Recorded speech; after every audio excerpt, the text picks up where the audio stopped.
may mga iba, inisip nila, pag nandun ka na sa zero moments ng buhay mo, or zero station, or zero thing, inisip nila yun na lang yun eh.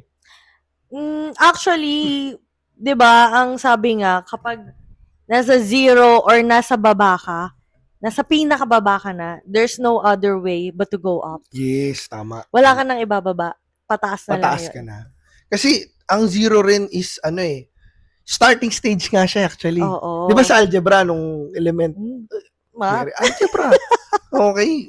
Nung high school ako, 69 ako dyan. Pero uno na ako nung college.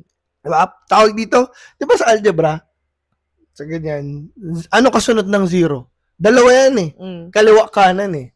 Kasunod ng zero, pag kanan, is positive 1. Kasunod ng zero, pag kaliwa, is negative 1. So, yung zero, technically, yan yung default eh. Yeah. Beginning yan eh. So, it's up to you kung you'll go into positive 1 or you will choose na tuloy-tuloy na bumagsak, magiging negative ka. Parang ganun. Galing ah. Galing ah.